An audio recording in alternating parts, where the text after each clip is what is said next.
안녕하세요. 고품격 날라리 방송 한준희 장전의 원투펀치 174회 1부 시간입니다. 9대0! 8대0? 8대0. 헷갈려. 좋아요. 아주 좋았어요. 너무 많이 넣다 보니까 9대0에서 8대0인지 헷갈려 죽겠네. 저희가 라오스전 끝나고 이번 회차에 녹화를 좀 늦게 합니다. 이게 지금 저 형수님이 갑자기 이거를 인쇄를 해서 한 의원님이 여기 오시는 동안 이 베트남 선수 명단입니다. 심심해서 한 의원님이 라오스. 베트남이에요. 이제는 라오스. 8대0, 9대0에서 이제 베트남 라오스까지 이제. 라오스 이거를 심심해서 차에서 이러고 외우고 있으시더래요. 참 대단. 이런 선수들 외우는데 좀 외우셨어요? 못 외워요. 그래요? 9번이 시티데트 깐따옹 선수예요. 깐따옹. 그거 생각나네요. 예전에 그 둘리에서 도우너가 이 발륨 키면서 날아가면서 깐따 삐야. 깐따 삐야. 아예 다른 나라 사람들 이름을 가지고 장난치면 안 되는데 그렇죠. 깐따비아가 생각나긴 해요. 사실은. 이름 착한 뽐맛 빠냐 선수도 있어요. 뽐맛 빠냐 선수. 뽐맛 빠냐. 배성재 캐스터도 그 라인업을 아주 안 틀리고 잘 읽던데. 한현님 저도 한번 해볼까요? 안 틀리고 읽을 수 있나? 외우실 수 있으세요 혹시? 잠깐만 좀 외우셨다 그러시길래 한번 외운 선수 몇 명이 됐는지 대충 제가 시티데트 깐따옹 선수가 9번 한현님이 선수. IQ가 학교 다닐 때 항상 155였다고 자랑하고 계십니다. 그치. 저는 147이었는데 그래서 나도 꽤 높았는데 155였다고 자랑하시. 한번 이 테스트 해보시죠. 몇 명 외우시나요? 몰라요. 준비. 해보세요. 시작. 깐따옹, 생달라옹, 뽐맛 빠냐, 하네비라이, 삔케오, 시분후앙, 수크, 사바트, 사야우티 모르겠다. 지금 한 8명, 9명 외우신 거예요? 그래요? 야, 맞는 거예요, 이름? 그러니까 앞뒤를 다 외운 선수는 시티데트 깐따옹 선수밖에 없어요. 그래도 대단하시네. 골키퍼는 생달라옹 골키퍼. 라오스. 직업도 있으신 분들이라 그래요. 그래서 그렇죠. 경기 끝나면 또 이번에 본업으로 또 돌아가시는 분도 있다고 합니다. 그만큼 이번 2차에선 첫 경기 상대, 첫 경기는 아니었지만 라오스가 좀 약체였습니다. 그래서 우리나라 대표팀이 밀집 수비를 상대로 어떻게 공략을 하느냐, 거기에 대해서 이제 관심이 많았습니다. 물론 이길 거라고는 확신을 했습니다만 과거에 몰디브전 무승부 같은 최악의 사례도 있었기 때문에 혹시나 하면서 어떻게 경기를 할까 궁금했는데 기대 이상으로 8대0 대승은 정말 오랜만에 엄청난 대승, 대표팀의 스코어 같아요. 그 장 의원님이 우리의 대승의 역사를 조사를 해서 적어오셨다고 그래요. 그래서 한번 쭉 발표해 주세요. 8대0 이상의 대표팀에서 스코어가 나온 거, 8골 차 이상의 스코어가 나온 것은 2006년 9월 6일 아시안컵 예선에서 대만에게 8대0으로 이겼습니다. 그 이후에 지금 9년 만이군요. 9년 만에 큰 스코어로 이겼고요. 그때는 아시안컵 예선이었고 다른 아시안컵 예선에서도 네팔전 16대0 승, 라오스전, 예전 라오스전입니다. 박지성 선수 데뷔전 때 9대0 승도 있습니다만 월드컵 예선에서는 89년 5월 25일 이탈리아 월드컵 예선의 네팔전 9대0 승리 이후에 26년 만에 최다 골차입니다. 우리의 대승 역사 가운데에서 가장 많은 비율을 차지하는 건 네팔이죠. 그렇죠. 네팔이 3번입니다. 황선홍 선수가 혼자서만 히로시마 8골도 기록을 했던. 94년 10월 1일 히로시마 아시아 게임 때 네팔전 11대0으로 이겼는데 당시 황선홍 선수가 혼자 8골 넣었습니다. 이것도 사실은 거의 전무후무한 기록이잖아요. 그럼요. 아시아에서. 아무리 대승을 하더라도 한 명의 선수가 혼자서 8골 넣는다는 건 이건 자주 나올 수 있는 일이 아니죠. 맞습니다. 그만큼 우리 대표팀 오랜만에 정말 대승을 거두면서 국내 축구 팬들 좀 시원하게 해줬는데 물론 상대가 워낙 약체였습니다. 그럼에도 불구하고 좀 의미를 부여할 수 있는 그런 요소들을 한번 짚어보죠. 일단 석현준 선수가 아주 오랜만에 대표팀 부름을 받아서 선발 출장을 했습니다. 우리가 이정엽 선수가 부상으로 빠진 상황에서 후반에 황의조 선수의 또 일정 시간 활약도 지켜봤습니다. 성남 강화위원장 입장에서는 황의조 선수에 대한 기대도 좀 했을 것 같은데요. 그 선수를 어떻게 보셨습니까? 석현준 선수는 석현준 선수대로, 황의조 선수는 황의조 선수대로 두 선수 모두가 최근 소속팀에서 폼이 아주 좋았고 그리고 두 선수가 성향이 아주 똑같지는 않잖아요. 다르죠. 그래서 전체적으로 저는 이번 뭐 그 두 선수 문제도 있습니다만 그 라오스의 어떤 전체적인 전력과 그 성향을 이 슈틸리케 감독과 이 코칭 스텝이 잘 뚫어봤던 것 같아요. 전체적인 선수 기용에 있어서부터도 뭐 왼쪽과 오른쪽이 또 조금 다른 모습이었는데, 약간 언밸런스였죠? 이쪽은 손흥민 선수가 있다 보니까 아주 공격적인 또 홍철 선수를 출전을 시키면서 거의 뭐 홍철 선수가 윙어 역할을 하고 손흥민 선수는 안쪽으로 치고 들어가면서, 그래서 이제 왼쪽 측면 같은 경우는 권창훈 선수까지 해서 권창훈, 손흥민, 홍철 선수가 어우러지는 공격이 될 수 있게끔 이제 포진을 시켰고, 그리고 이제 오른쪽 같은 경우는 아무래도 장현수 선수는 오버래핑의 전문 선수가 아니다 보니까는 이쪽은 특히 기성용 선수가 이제 공격적으로 많이 가세를 하면서 아주 두 명의 또 짝꿍이 있지 않습니까? 기성용, 이청용. 이쪽은 이제 두 명의 또 재능 있는 선수들을 통해서 콤비 플레이를 엮어가는, 그래서 전체적으로 왼쪽과 오른쪽이 약간 질이 다른 공격을 하면서 또 라오스의 어떤 밀집 수비를 흔들어 놓을 수 있었던 전략도 좋았던 것 같고, 그리고 뭐 우리가 전술적 융통성 이렇게 얘기를 합니다만, 오늘의 중앙 미드필드 구성은 정우영 선수를 뒤에 바치고 기성용 선수, 권창훈 선수에게 아주 또 자유로운 어떤 공격 침투를 허용케 하는 그러한 구성 아닙니까? 그렇죠. 전체적으로 미드필드 포진도 이제는 약팀을 상대로 할 때는 뭔가 이렇게 가져가면서 기성용 선수를 뭐 후방에서 패스만 하는 게 아니라 위로 올라가면서 기성용 선수의 또 다른 여러 가지 다재다능한 재능을 살릴 수 있게끔 하는 이러한 포진도 전체적으로 선수 구성,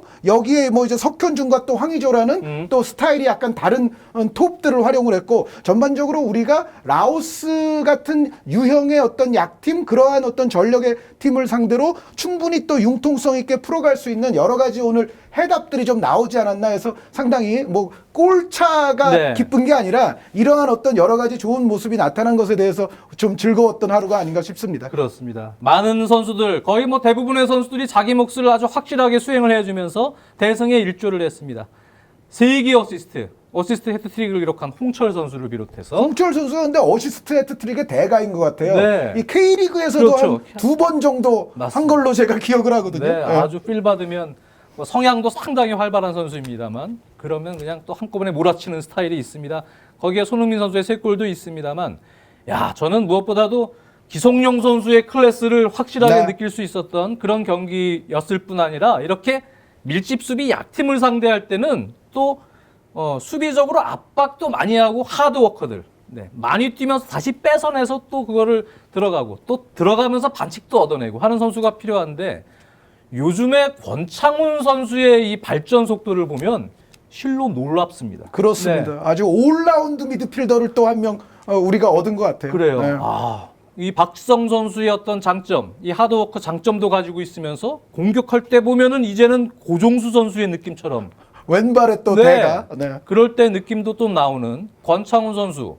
전반기에 비해서 후반기에 정말 이렇게 단기간에 급성장한 선수가 있을까 예전에 생각을 해봐도 별로 없을 정도로 권창훈 선수의 성장 속도는 정말 무섭습니다. 그래서 사실 권창훈 선수를 오늘 이번 경기에서도 제일 인상 깊게 봤거든요. 그러니까 저희가 뭐 작년부터 좀 그런 얘기를 했습니다만, 사실 전북 경기에서 이재성이 가장 눈에 띄고 이재성이 안 풀리면 전북도 안 풀리고 이재성이 뭔가 해줘야 이제 전북도 풀리고. 근데 요즘 수원이 사실 그렇죠. 권창훈이 가장 두드러지는 경우가 많고, 권창훈이 뭘 해야 수원도 뭐가 되고, 권창훈이 뭐 안 나오거나 혹시 잠잠하게 되면 또 수원도 좀 잠잠해지고, 그래서 뭐 이재성이 전북에서 차지해왔던 그러한 역할 이상으로 최근에 권창훈 선수는 수원에서도 하고 있는 것 같습니다. 그렇습니다. 권순태 선수도 데뷔전을 가졌고요.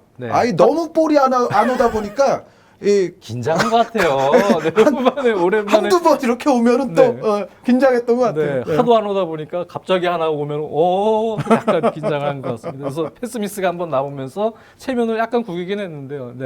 권순태 선수 그래도 데뷔전이라는 아주 큰 의미가 있었고, 뭐 대부분 선수가 잘해줬는데, 전술적으로 보면은 저희가 지난 시간에도 한 의원님과도 얘기했습니다만, 장현수 선수의 오른쪽 수비 기용, 그 부분에 있어서는 글쎄 한 의원님은 어떻게 평가를 내리시겠습니까? 물론 이제 일장일단은 있을 겁니다. 그러니까 장점이라는 것은 일단 홍철 선수를 이렇게 공격을 시켜가지고 왼쪽에서 아까 말씀드렸던 대로 3명의 삼각편대를 엮어가지 않습니까? 근데 이런 상황이라면 이제 한쪽은 그래도 조금 공격을 덜하는 선수가 가야 그래도 어떤 밸런스적인 장점이 생긴다는 그 부분은 있습니다만 저는 사실은 개인적인 의견으로는 라오스가 아니라 정말 우리가 그래도 앞으로 좀 더 강한 팀들 그리고 팀들 정상적인 상황에서는 장현수 선수가 역시 이 위치는 본인에게는 약간 부담스러운 것 같아요. 그러니까 정말로 많이 띄워주고 나중에는 또 공격도 꽤 하고는 했습니다만 전체적으로 장현수 선수가 전반전 특히 초중반 이때까지만 하더라도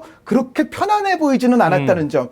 그래서 사실 이제 오른쪽이 뭐 왼쪽에 비해서 지금 자원도 부족하고 분명히 문제는 문제입니다만 좀 더 강한 팀이라든가 이런 팀들과 했을 때는 뭐 아주 전술적으로 필요한 상황이 아니라면은 장현수 선수의 오른쪽 기용은 뭐 한 100점이라고 보기는 조금 어렵지 않느냐라는 생각은 있습니다. 그렇습니다. 물론 장현수 선수가 신장도 크고 스피드도 어느 정도 가지고는 있습니다만 그래도 뭐 전문 측면 수비수 뭐 정동호 선수나 이런 선수들에 비해서는 스피드가 특히 후반에 체력이 약간 저하되거나 그럴 때 공격 가담을 했을 때 빠른 측면 윙어로 역습을 감행하는 팀들 어느 정도 일정 수준을 가진 팀들에 있어서는 배우 백업에 있어서 아무래도 조금 전문 수비수에 비해서는 측면 수비수에 비해서는 약점이 있지 않나라는 우려가 있거든요. 네. 저 개인적으로도. 그래서 물론 이제 실험적인 기용이기도 했습니다만 이 기용을 계속 레바논 원정까지 끌고 갈지는 미지수입니다. 뭐 지켜봐야 되겠습니다만 현재로서는 저도 한현님과 같은 의견입니다.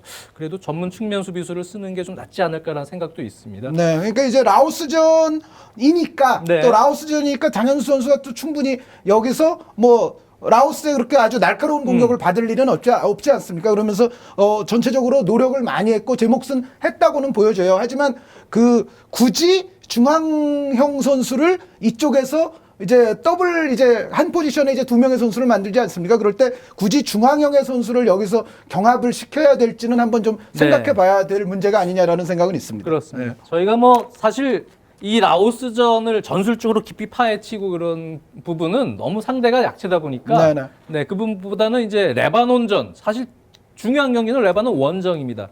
네, 2차 예선에서 실질적으로 1위를 해야 되는 입장이기 때문에 한 경기라도 삐끗하면 이제 문제가 발생이 될 수가 있습니다. 이 경기에 대한 얘기를 좀 해봐야 될 것 같은데요. 일단 손흥민 선수는 이 경기만 뛰고 레바논 원정에는 참여를 하지 않고 구자철, 박주호 선수가 이제 다시 합류를 하는 그런 상황입니다. 전적으로 어떨까요? 개인적으로 봤을 때는 이제 이재성 선수를 조금 쉬게 해줬었으니까 이재성 선수를 손흥민 선수 대신 가세시키면서 약간의 변화만 주는 지금 형태에 좋았던 부분을 좀 살리면서 가는 것도 하나의 방법일 것 같습니다. 이제 두 가지가 이제 관건이 일단 될 텐데요. 중앙 미드필드 구성을 어떻게 하느냐. 그렇죠. 그러니까 레바논 전에도 과연 기성용 선수를 오늘과 같이 좀 공격적인 역할까지 부여하면서 기성용 선수 이외의 선수를 한 명 또 기용을 하면서 이 아래쪽 자리를 맡길지 아니면은 또 슈틸레케 감독이 그래도 많이 사용해왔던 4-2-3-1 형태 포진에서 기성용 선수를 조금 아래로 내릴지 그 문제에 대한 선택과 이제 손흥민 선수 자리의 선택 그리고 이제 공격형 미드필드 라인의 구성 이제 요런 정도가 이제 아마 코칭 스텝이 생각을 해야 될 문제일 것 같은데 이재성 선수는 아마 어느 위치에든 충분히 들어오지 않을까. 그리고 그렇습니다. 이제 과연 근데 이재성 선수가 손흥민 선수가 빠지게 되니까 이제 측면 쪽으로 들어오게 될 것인지 아니면 뭐 이청용 선수가 또 이 자리를 옮기면서 이재성 선수가 이렇게 들어갈 수 가능하니까요. 이건 좌우는 항상 바꿀 수 있으니까 가능하고 그리고 이제 만약에 기성용 뭐 권창훈 혹은 박주호 뭐 장현수 선수도 가능하고 뭐 정우영 선수도 가능은 하겠습니다만 어쨌든 기성용 선수를 아래로 내리게 되면 그때 이제 이 앞쪽에 이재성 선수가 올 것인지 아니면은 뭐 구자철 선수나 김승대 선수가 올 것인지 그럴 때 또 이제 측면은 또 만약에 그렇게 되면 측면을 누가 서야 되는지 김민우 선수도 지금은 대기하고 있으니까 이제 그런 문제들이 이제 코칭 스텝의 아마 선택의 문제로 남을 것 같은데 일단 뭐 우리의 어떤 선택지는 지금 선수들의 폼도 상당히 좋은데다가 이제 상당히 융통성 있는 구성을 할 수 있을 정도의 지금 선수 진영이라는 생각에서 그렇게 큰 걱정이 되지는 않습니다. 다만 이제 레바논전을 앞두고 이제 말씀드리고 싶은 가장 중요한 거는 레바논은 좀 조심해야 될 요소가 많이 있는 팀이다. 그러니까 우리가 뭐 조광래 감독 시절에 사실은 레바논에게 좀 뼈아픈 1대2 패배 원정의 기억도 있고 기본적으로 원정하기가 쉬운 것이 아니잖아요. 어떤 그 나라의 현재 상황과 특성상 원정 자체가 쉬운 것이 아닌데 그것을 떠나서 일단 경기 내부적으로 말씀을 드리자면 레바논은 뭐 라오스와는 일단 비교가 안 됩니다. 레바논은 전력 자체가 라오스와는 비교가 안 되고 이제 측면에서 드리블로서 역습을 감행할 수 있는 자원을 레바논은 보유하고 있어요. 네. 그러니까 가장 조심해야 될 선수로 제가 꼽는 선수는 하산 마투크라는 선수가 마투크 있습니다. 선수, 네. 하산 마투크 선수는 뭐 우리와의 과거의 경기에서도 이제 출전을 나왔던 했었기 선수죠? 때문에 뭐 우리 대표팀도 충분히 이제 연구가 될 수 있겠습니다만 레바논에서는 메시라고도 볼 수 있어요. 레바논의 메시라는 소리도 충분히 들을 수가 있는 선수인데 이 하산 마투크 선수는 제가 봤을 때는 아시아권 안에서는 매우 드리블러로서는 상당히 뛰어난 선수입니다. 그러니까 특히 또 뭐 왼발 오른발 딱히 가리지도 않고 이제 양발도 잘 쓰면서 드리블 돌파에도 상당히 능하고 또 측면 공격수이지만은 사실은 골을 넣는데도 네. 상당히 강점이 있는 선수거든요. 그러니까 거의 뭐 포워드 위치에서도 뛸 수가 있는 선수인데 이 하산 마투크 선수가 특히 레바논이 선수비 후역습 전술을 펼칠 때 있어서는 우리에게는 가장 요주의 인물이라는 생각이고요. 그리고 여기서 이제 상대의 원톱으로 유력한 선수 중에 한 명이 모하메드 가다르라는 선수가 네. 있어요. 이 선수는 이제 연령은 이제 30줄에 접어들기는 했습니다만 원톱으로서 역시 상대의 뒷공간에서 결정을 짓는 능력은 어느 정도 아시아권에서는 가지고 있는 원톱이라고 보여지고 또 나이가 나이인 만큼 어느 정도 노련미도 있습니다. 여기에 또 한 선수를 말씀을 드리자면 이 얘기를 하기 위해서 조금 미리 말씀드리고 싶은 것은 레바논은 기본적으로 독일 무대에서 활약을 힘이 했던 좋죠, 레바논 선수들이 선수들이. 많거든요. 그러니까 뭐 독일 1부 리그가 아니더라도 뭐 2부를 비롯해서 전체적으로 독일물을 먹은 선수들이 있는데 우리가 레바논 선수 중에서 사실 가장 잘 알고 있는 두 명의 선수가 유세프 모하메드 선수하고 로다 안타르 네, 선수 아닙니까? 안타르 선수. 네, 이 두 선수는 이제 유세프 선수는 수비수로 이제 쾰른에서도 또 오래 있었고 또 안타르 선수 같은 경우도 이제 독일 무대에서 꽤 장기간 있었던 선수인데 이 두 선수 이외에도 또 이제 오말이라는 지금 현재 젊은 수비수가 하나 있고요. 그리고 측면 윙포워드 자원 중에 샴신이라는 선수가 네. 있어요. 이 샴신 선수도 현재는 루마니아 리그에서 뛰고 있습니다만 독일에서 이제 축구적으로 축구를 배운 선수. 성장을 한 선수거든요. 근데 샴신 선수는 아까 말씀드렸던 마투크 선수와는 또 좀 다른 스타일이에요. 그러니까 윙포워드면서도 체격이 좀 있어서 어떻게 보면 몸으로 툭툭 밀고 들어가면서 좀 피지컬을 활용한 어떤 돌파라든가 이런 걸 또 할 수가 있는 선수입니다. 그래서 전체적으로 레바논의 공격 라인은 아까 말씀드렸던 드리블 재간이 좋은 마투크 선수 그리고 원톱 성향의 가다르 선수 여기에 이제 샴신 선수가 또 마투크 선수와는 약간 네. 다른 스타일로서 이제 좌우 측면을 형성하게 될 텐데 이 선수들의 어떤 능력은 라오스의 공격진과는 비할 바가 아니다.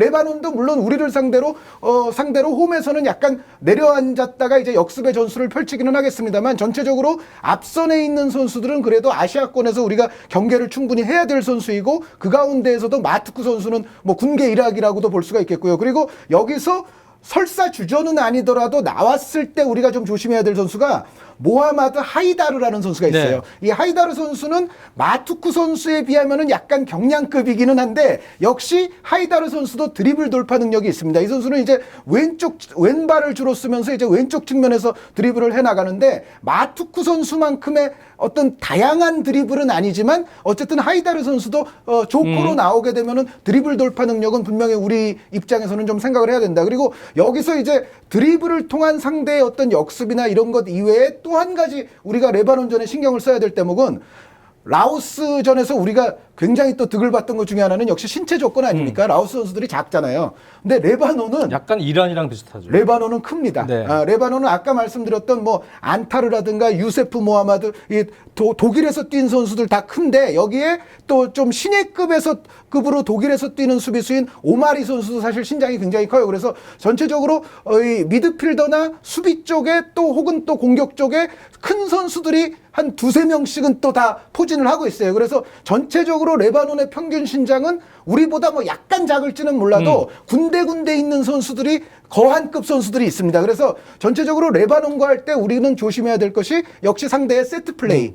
사실 조광래 감독 팀 당시에 우리가 실점했던 장면도 세트피스였죠. 제 기억에는 이제 헤딩골은 네. 아니었지만 어쨌든 세트피스에서 세트피스였어요. 나왔던 네. 골이거든요. 그래서 우리가 역시 레바논과 할 때 조심해야 될 것은 상대의 세트 플레이 공격에 있어서 라오스와는 비교가 안 되는 피지컬을 레바논은 지니고 있다. 그래서 역습에서의 드리블 그리고 상대의 신체 조건을 활용한 세피스 이거 두 가지는 우리 입장에서도 굉장히 조심을 해야 되고 처음에 말씀드렸던 대로 원정의 분위기가 좀 살벌할 수가 있는 곳입니다. 그래서 전체적으로 지금 라오스전의 어떤 대승에 선수들이 취해 있지 말고 우리의 근본 목표는 이번에 레바논전이거든요. 그래서 레바논전을 정말 빈틈없이 연구해서 준비를 해주기를 바랍니다. 네. 원정 경기장이 살벌한 곳 맞아요. 원정 경기장 이름이 뭔지 아십니까?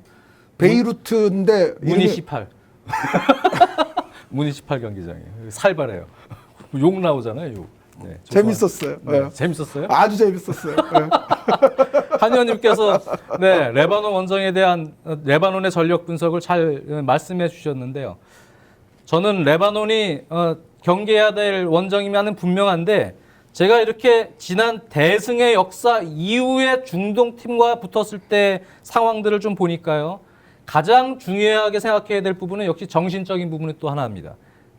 대승 이후에 가진 자만감. 네, 이것이 뭐 이청용 선수가 이 스코어는 2대0 승리나 뭐 8대0 승리 큰 의미 없다. 승점 3점이다. 이렇게 얘기를 했음에도 불구하고 선수들이 아무래도 대승을 거두다 보니까 자만감을 갖고 나갈 가능성이 있는데요. 최근에 대승을 거뒀던 경기, 대표팀 경기 이후에 중동 경기, 중동 팀과의 경기를 한번 보죠. 2006년, 9년 전입니다. 2006년 9월 6일 아시안컵 예선 대만에게 8대0으로 수원 월드컵 경기장에서 승리한 이후 다음 경기가 아시아컵 예선 시리아전이었거든요. 10월 1일 날 1대1로 비겼습니다. 네. 그리고 그 바로 전 경기 또 대승을 거뒀던 경기가 2003년 9월 경기입니다. 아시안컵 예선 네팔전 16대0 대승을 거뒀습니다. 인천 문학경기장에서. 그 이후에 얘기는 듣기가 싫은데요. 네, 아시안컵 예선 바로 10월 19일 날 베트남전 원정 가서 0대1 패, 바로 이어진 경기 오만전 1대 3패.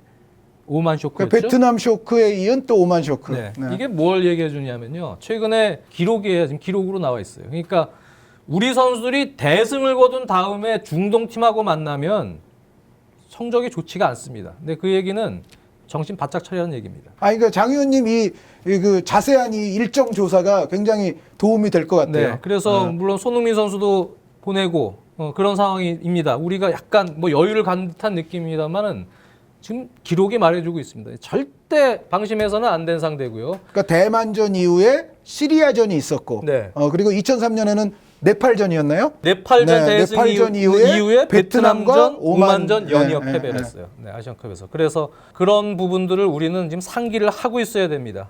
중동 팀. 근데 또 생각해 보면 시리아, 베트남, 오만 이런 팀들보다 레바논이 못한 팀이 아니에요. 그러니까요. 네. 그걸 또 생각을 해야죠. 네, 중동 팀. 레바논이 사실 우리와의 경기를 위해서 지금 레바논은 지금 9월에 A매치가 이거밖에 없거든요. 네. 그러면서 이라크라든가 팔레스타인과 지금 친선 경기를 하면서 한국을 기다리고 있어요. 네. 그래서 어떻게 보면 레바논 입장에서는 또 우리에 대해서 사실 충분히 또 준비를 하고 있는 맞습니다. 상황이기 때문에 우리 입장에서는 오히려 굉장히 이 경기를 조심해야 된다는 생각입니다. 대승을 거둔 다음에 중동 팀과의 경기는 쉽지가 않았어요. 지금 기록이 우리 선수들 절대 자만하지 말고 방심하지 말고 한 의원님도 지금 분석을 했습니다만 경기 영상들을 경기 선수들 스스로도 잘 챙겨보면서 아주 신중하게 또 아주 집중력 있게 경기 운영을 해서 원정을 좀 편안하게 승리로 좀 이끄는 그러한 이제 계기가 좀 됐으면 좋겠습니다.